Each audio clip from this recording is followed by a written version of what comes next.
Operation Sindoor അവസാനിച്ചിട്ടില്ലെന്ന് കരസേനാ മേധാവി general Upendra Dwivedi. ശത്രുവിന്റെ ഏത് ദുസ്സാഹസത്തിനും തിരിച്ചടി നൽകുമെന്നും കരസേനാ മേധാവി. കശ്മീരിൽ ഭീകരരുടെ നെറ്റ്വർക്ക് ഏതാണ്ട് മുഴുവനായി തകർക്കാൻ കഴിഞ്ഞെന്നും പാകിസ്ഥാന്റെ ആണവ ഭീഷണി തകർത്തുവെന്നും അദ്ദേഹം പറഞ്ഞു. ഓപ്പറേഷൻ സിന്ദൂർ രാജ്യത്തിന്റെ കരുത്തും നിശ്ചയദാർഢ്യവും തെളിയിച്ചെന്ന് കരസേനാ മേധാവി ജനറൽ ഉപേന്ദ്ര ദ്വിവേദി. ഓപ്പറേഷൻ സിന്ദൂറിലൂടെ പാകിസ്ഥാന്റെ ആണവ ഭീഷണി തകർത്തുവെന്ന് ഉപേന്ദ്ര ദ്വിവേദി അറിയിച്ചു. 3 സേനകൾക്കും സർക്കാർ പൂർണ്ണ സ്വാതന്ത്ര്യം നൽകി. 3 സേനകളുടെയും സംയുക്ത നീക്കത്തിന് ഉദാഹരണമാണ് ഓപ്പറേഷൻ സിന്ദൂർ.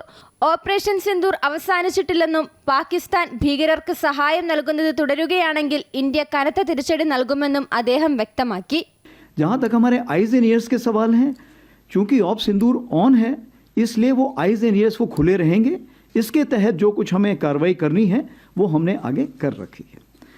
जहाँ तक दूसरा आपका सवाल है कि टेररिस्ट कैंप के क्या हालात हैं. വടക്കൻ അതിർത്തികളിൽ സ്ഥിതി നിയന്ത്രണ വിധേയമാണ്. ജമ്മു കശ്മീരിൽ ഭീകര സംഘടനകളുടെ നെറ്റ്വർക്ക് ഏതാണ്ട് തകർക്കാനായെന്ന് ജനറൽ ഉപേന്ദ്ര ദ്വിവേദി അറിയിച്ചു.